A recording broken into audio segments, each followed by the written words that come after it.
Om Shanti. Bhagirathi book 2 से ब्रह्म कुमारी रमेश पहल।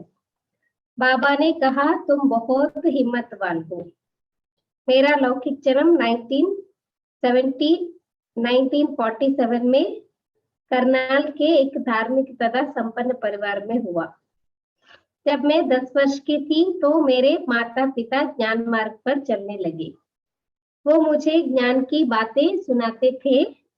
मुझे वे बातें अच्छी लगती थी जिससे मैं भी ज्ञान मार्ग पर चलने लगी। दीदी రమేష్ బెహన్ చెప్తున్నారు 1947లో కర్నాల్లో ఒక ధార్మిక మరియు సంపన్న పరివారంలో ఉండేవారు. అయితే దీదీకి అప్పుడు 10 ఇయర్స్ అన్నమాట. సో 10 ఇయర్స్ ఏజ్ లో ఉన్నప్పుడు వాళ్ళ అమ్మ నాన్న బాబాయ్కి జ్ఞానంలో నడుస్తూ ఉండేవారు. అయితే వాళ్ళు ఈ జ్ఞానం విషయాలు వాళ్ళతో పాటు తను కూడా వింటూ ఉండేవారు. తనకు కూడా బాగా అనిపించేదంట. मुझे वे बातें अच्छी लगती थी जिससे मैं भी ज्ञान मार्ग पर चलने लगी। मुझे योग अभ्यास में विशेष रुचि थी। मेरे अंदर थोड़ा सा जिद का संस्कार था जिसका धीरे धीरे परिवर्तन हो गया। అయితే వాళ్ళతో పాటు జ్ఞానం వింటూ ఉంటే దీదికి చాలా బాగా అనిపించింది అన్నమాట. అయితే యోగం చేయడానికి చాలా ఇంట్రెస్ట్ ఉండేదంట. దీదిలో చాలా మొండి యొక్క గుణం ఉండేది, మొండితనం. మెల్లమెల్లగా పరివర్తన అయిపోయింది అని చెప్తున్నారు. मातेश्वरी जी बहुत अंतर्मुखी थी। सन 1959 में मातेश्वरी जी करनाल आई थी तो विशेष कुमारियों का क्लास सेवा केंद्र पर रखा गया था। मैं भी उसमें गई थी। అయితే 1959 లో కర్నాల్లో దీది విశేషంగా మమ్మ అన్నమాట, విశేషంగా కుమారుల యొక్క క్లాస్ సేవా కేంద్రంలో పెట్టారంట. అయితే దాంట్లో ఈ దీది కూడా రమేష్ దీది కూడా వెళ్ళారట. मातेश्वरी जी का व्यक्तित्व अद्भुत तथा ओजस्वी था। यज्ञ माता की जिम्मेवारी मिलने पर सदा वे बच्चों पर वात्सल्य बरसाती रही। उनको देखते ही मुझे प्रेम तथा शांति की अनुभूति हुई।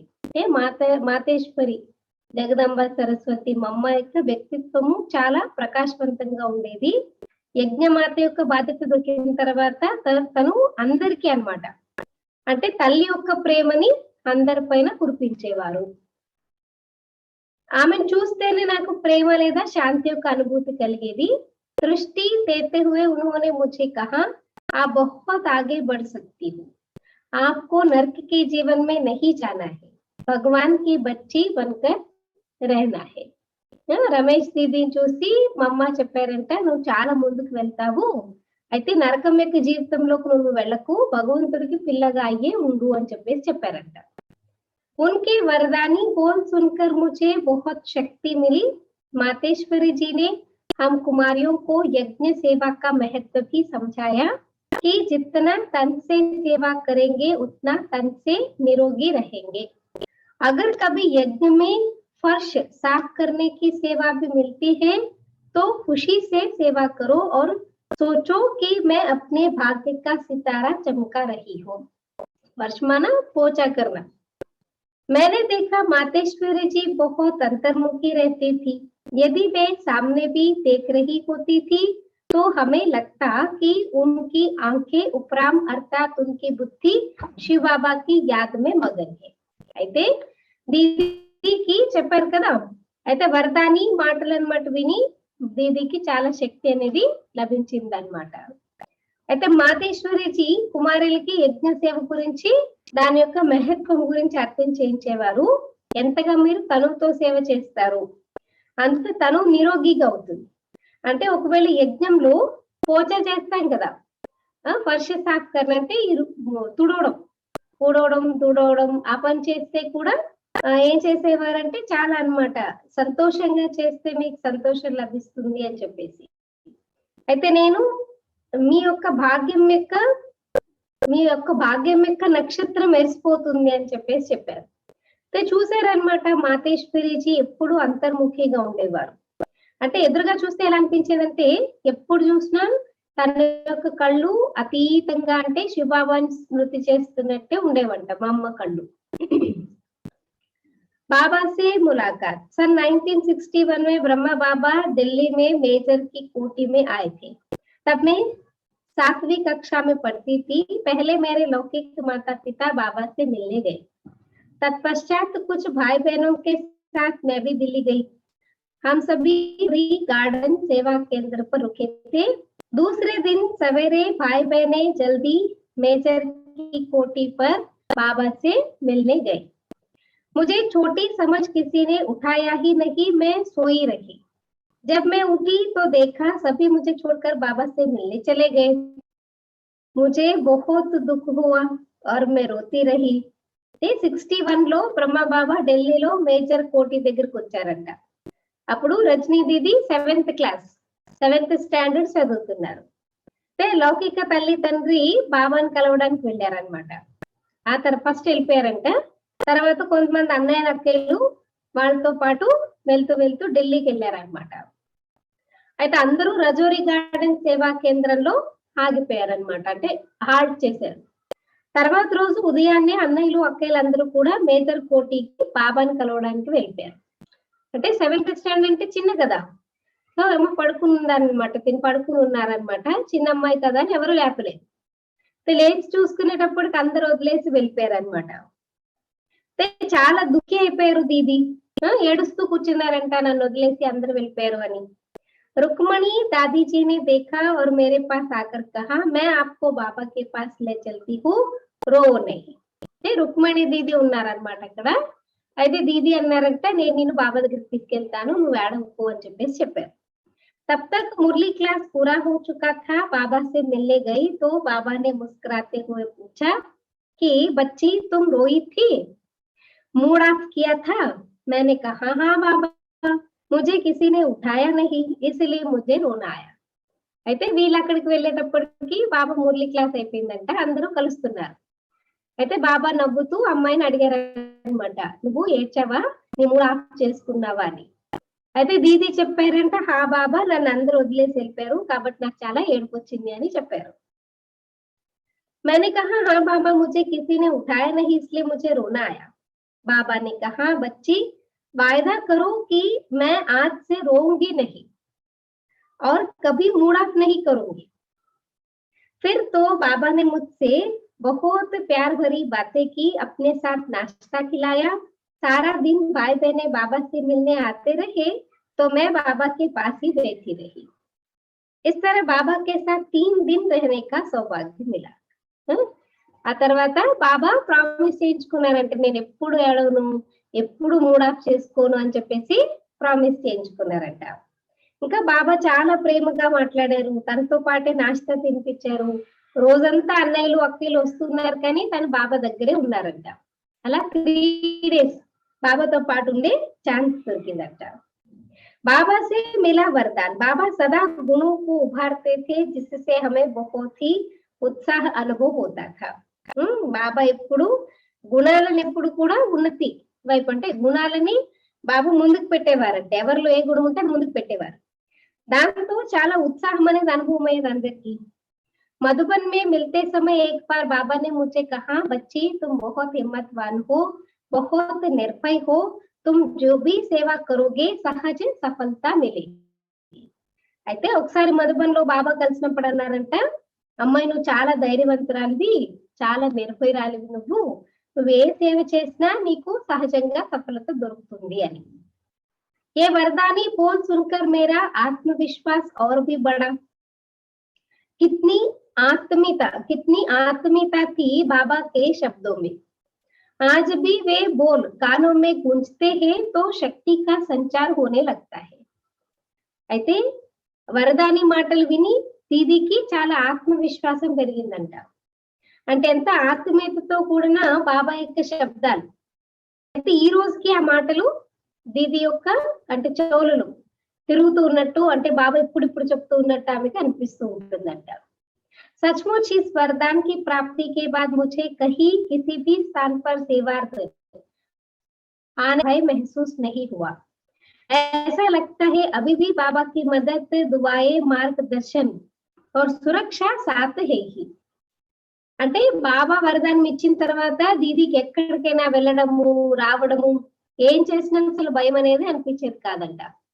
అంటే నిజంగానే అన్నమాట బాబా యొక్క సహయోగము, ఆశీర్వాదాలు, మార్గదర్శనము, సురక్ష ఎప్పుడు బాబా నాకు తోడుగా ఉన్నారు అనేది అనుభవం అయ్యేదంట. आदर्श कर्मयोगी मधुबन में ब्रह्मा बाबा को जब भी चलते फिरते देखते थे तो अव्यक्त फरिश्ता नजर आते थे. మధుబన్లో ఎప్పుడైతే బ్రహ్మ బాబాని చూసేవారో బాబా నడుస్తూ తిరుగుతూ అవ్యక్త పరిస్థాలా కనిపించేవారంట. चारों ओर दिव्य प्रकाश की रश्मियां फैलती हुई दिखाई देती थी. शिव बाबा के गुण तथा शक्तियां प्रत्यक्ष रूप में दिखाई देती थी. बाबा कभी धोबी घाट की सेवा में, कभी सब्जी काटने में, कभी अनाज साफ करने में सहयोग देते थे बच्चों का उमंग बढ़ाने के लिए. అంటే నలువైపులా దివ్య ప్రకాశం యొక్క కిరణాలలా వ్యాపిస్తూ బాబాకి కనిపించేవంట. శివబాబా యొక్క గుణాలు లేదా శక్తులు ప్రత్యక్ష రూపంలో కనిపించేవి. బాబా అప్పుడప్పుడు బట్టలు ఉతికే చోట ధోబీ ఘాట్, అప్పుడప్పుడు సబ్జీ కటింగ్ అంటే కూరలు కట్ చేయడంలో, లేకపోతే ఒక్కొక్కసారి బియ్యం అవి సాఫ్ చేస్తారు కదా, అక్కడ బాబా వచ్చి సహయోగం చేసేవారంట అందరికి. అంటే పిల్లలకు ఉమంగం నింపడానికి. बच्चों से पूछते थे कि किसके यज्ञ की सेवा कर रहे हो और शिव बाबा की याद दिलाते थे. పిల్లలు అడిగేవారంటే మీరు ఎవరి యజ్ఞం యొక్క సేవ చేస్తున్నారు అని శివబాబా యొక్క స్మృతిని ఇప్పించేవారు. निद्रा पर तो उन्होंने पूर्ण विजय प्राप्त कर ली थी. शायद ही 3-4 घंटे सोते थे. बाकी सारा समय वे परम प्रिय शिव बाबा की पतित पावनी याद में रहकर ఈశ్వరీయ సేవ మే పూర్ణ రూపేణ తత్పర్ रहते थे. నిద్రపైన అయితే పూర్తి విజయాన్ని ప్రాప్తం చేసుకుని ఉంటారు బాబా. అంటే మహా అయితే 3-4 గంటలు పడుకునేవారంట. ఇక మిగిలిన సమయం అంతా పరంపిత శివబాబా యొక్క పతిత పావనుడి యొక్క స్మృతిలో ఉంటూ ఈశ్వరీ సేవలో పూర్తిగా తత్పరులై ఉండేవారు బ్రహ్మ బాబా. ఈశ్వరీ నియమం మే దృఢత. జబ్ మేరా जेबीटी मन जूनियर बेसिक ट्रेनिंग का इम्तिहान था तो अचानक मेरे माता पिता को किसी जरूरी काम से बाहर गांव जाना पड़ा और मुझे भोजन पकाने का समय नहीं मिलता था. 3 दिन मैंने भोजन नहीं खाया, केवल थोड़ा दूध पीती थी.